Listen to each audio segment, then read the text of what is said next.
and thank you for joining. It has been a little while since coming in and giving you guys a video. If you do not know, this is On the Block Sports Chiefs. My name is Anthony. This video, we're going to be looking specifically at who the Kansas City Chiefs should draft if they do draft a wide receiver in the first round. Coming up April the 27th, Kansas City is hosting the NFL draft. So this video is specifically going to break down wide receivers if they choose to draft a wide receiver. You can follow me on Twitter at Anthony D. Hatton2. You can also look at some of my written content at arrowheadaddict.com. That is the #1 site that I recommend anyone to go look at because it's not just me. There's a ton of guys giving you a ton of articles and content based off of a fandom perspective. So with that being said, this here, since free agency, the Kansas City Chiefs, they have lost Mecole Hardman. They also lost Juju Smith-Schuster. We have not seen any other wide receiver yet that's come into the fold for the Chiefs. They do have Justin Ross, and then they also have Sky Moore, Kadarius Toney that they acquired midseason last year from the Giants in that midseason trade. And then you have the others. Justin Watson, we don't know if he's coming back or not yet. You have the others, John Ross, the dart throws that might end up contributing. But whenever it comes down to it, the Kansas City Chiefs, they are missing depth and also that top proven wide receiver talent. You have a lot of links and rumors to DeAndre Hopkins.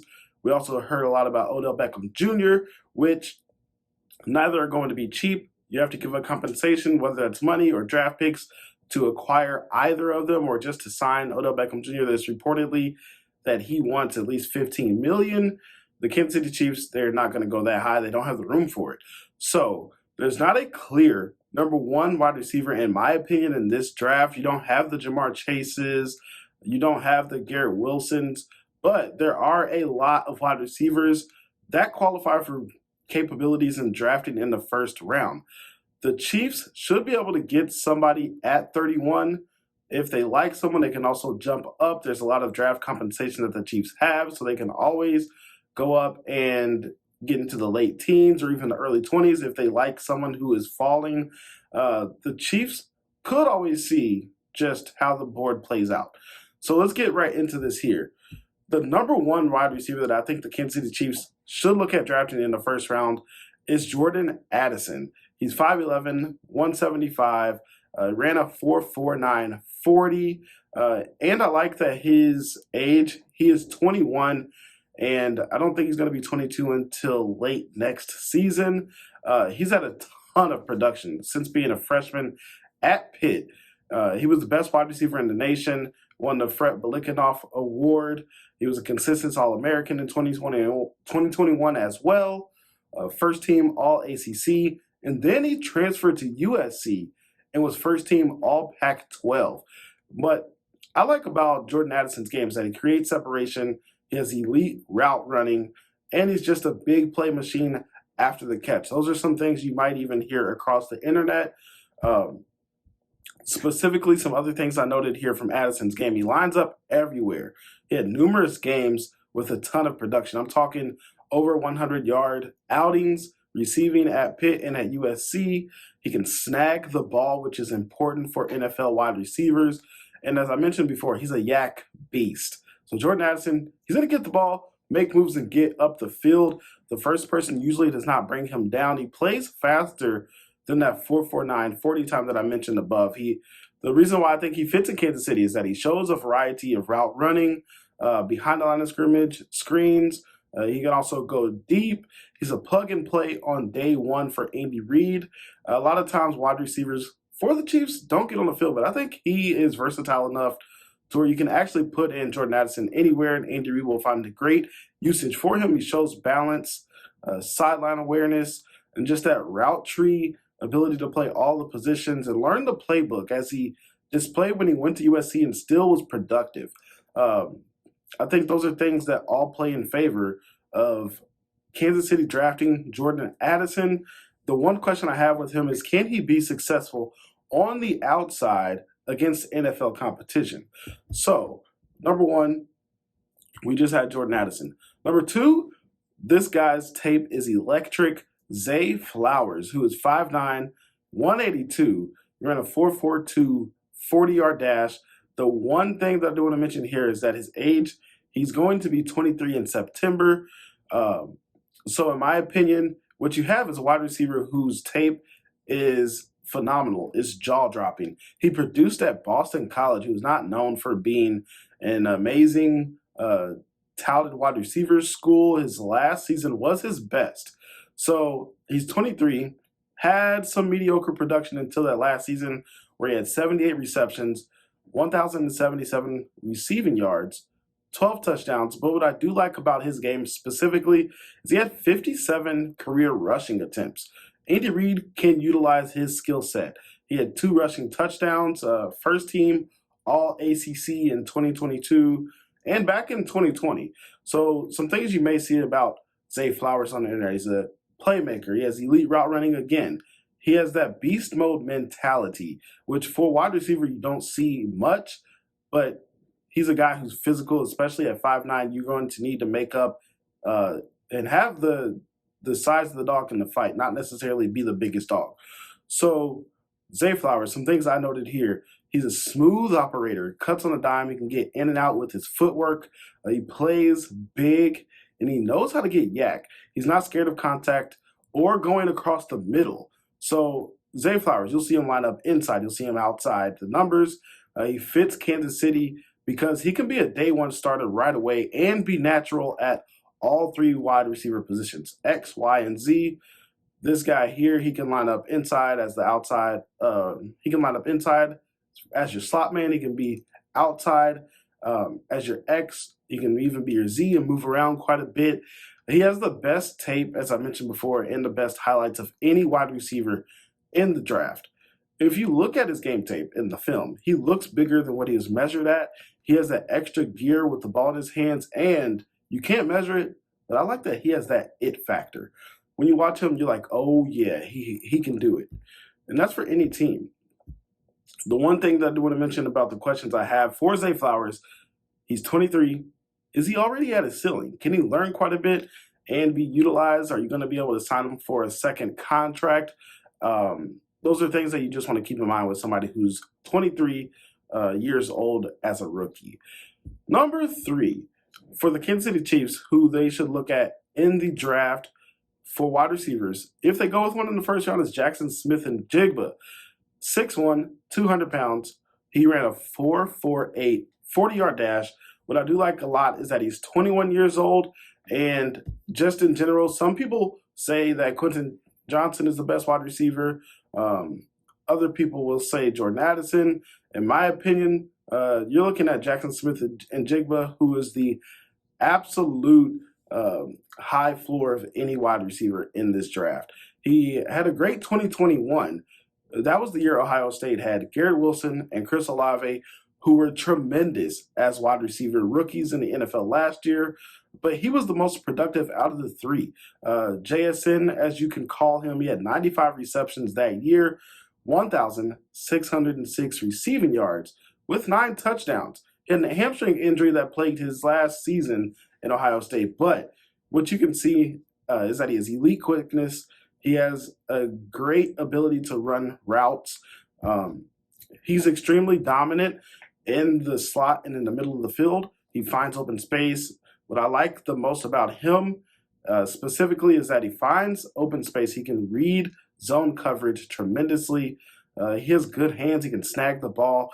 He has a high floor. Again, he fits Kansas City specifically because if you look at Juju Smith-Schuster, he wasn't the most explosive, but he did those things to operate against zone coverage, man coverage, in a Travis Kelce-like fashion.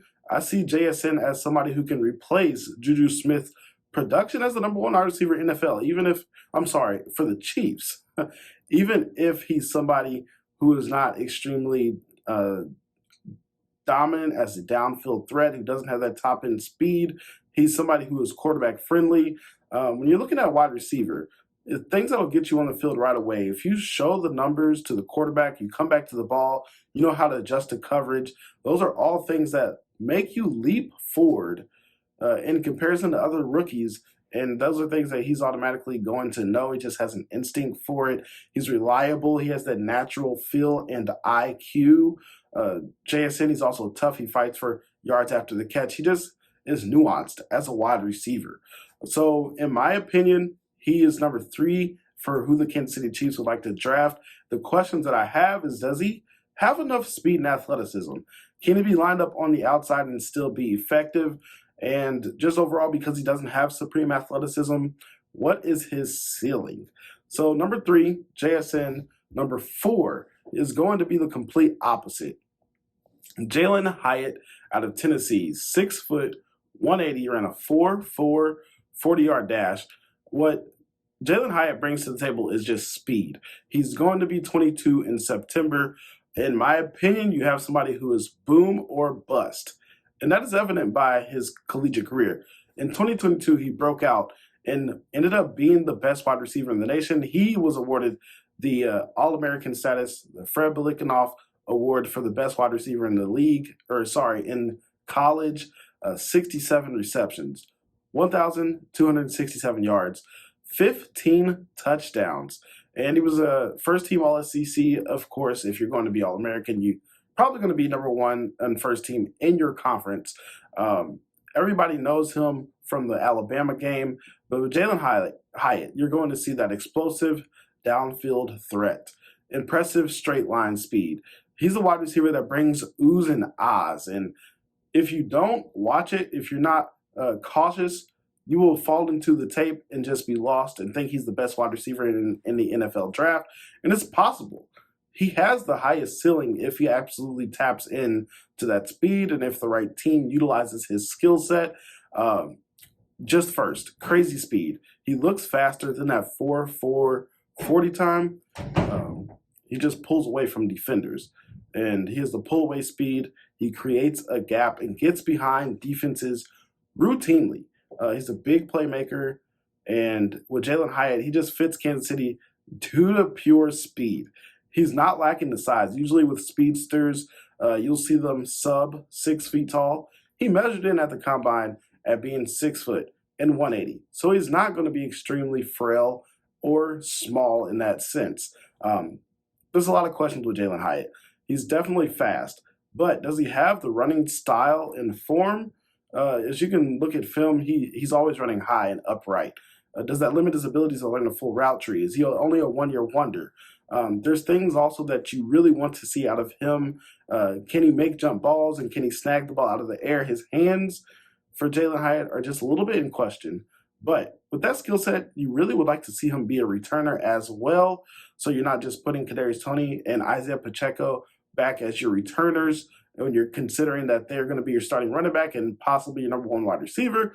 Jalen Hyatt, he has a skill set to be a returner. Those are all things that I think would play in favor for Kansas City drafting him. So he was number 4 on our list.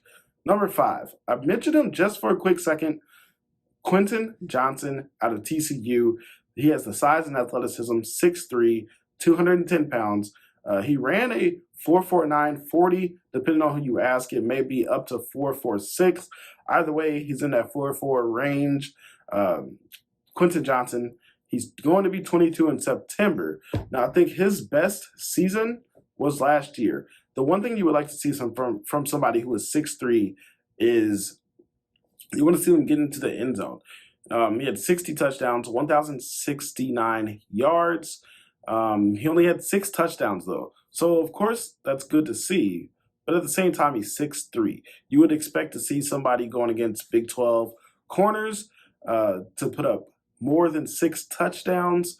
He also had 6 touchdowns in 2021, which he was first team All Big 12 both of those seasons.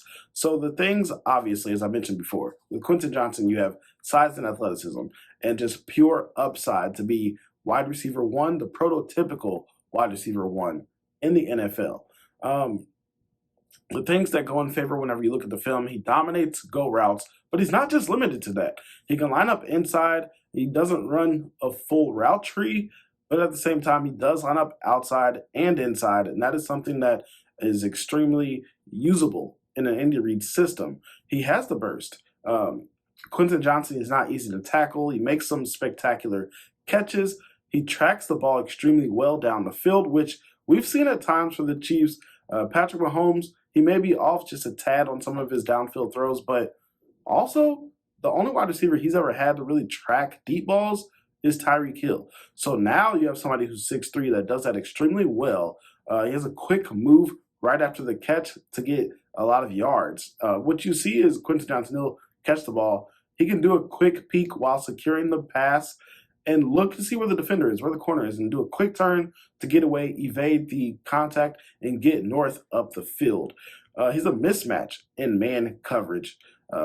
What things you like to see for somebody who's 6'3"? He has the wiggle and the athleticism. He's a little bit elusive, and I think those are things that all play in his favor because Andy Reid would like to use somebody who isn't limited on what they can bring, what the defenses know is going to happen as soon as you get somebody out on the field. And I think he can do enough to where Andy Reid can move him around just a little bit.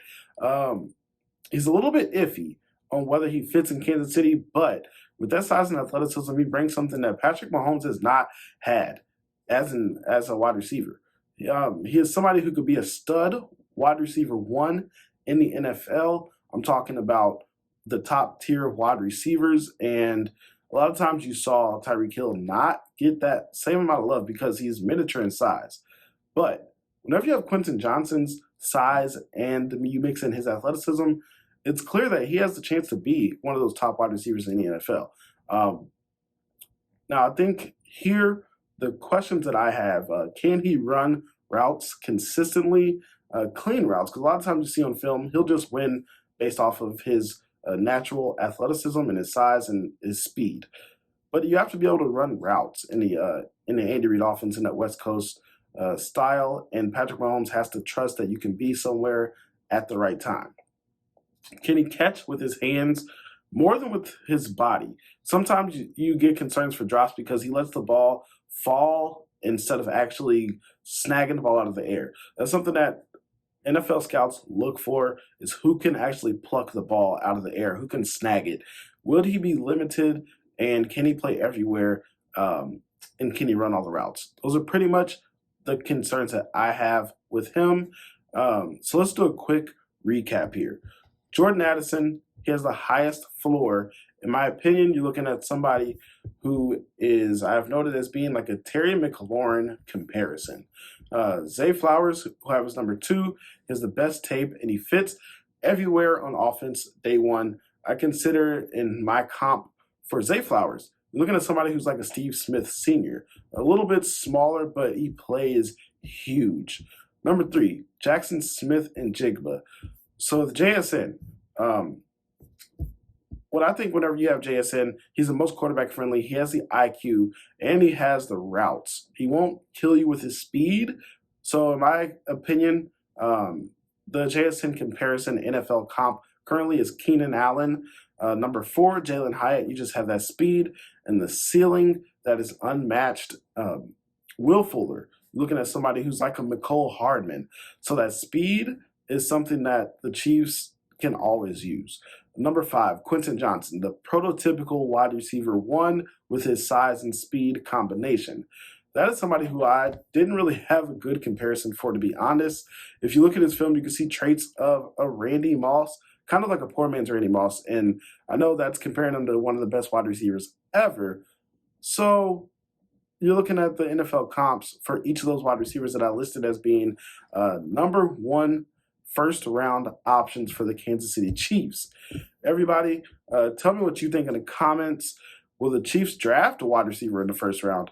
Who would you like to see as a weapon for Patrick Mahomes? Go ahead and drop your comments in there. Like, comment, and subscribe to the channel. My name is Anthony. Once again, this has been On the Block Sports Chiefs. I'll see you next time, peeps.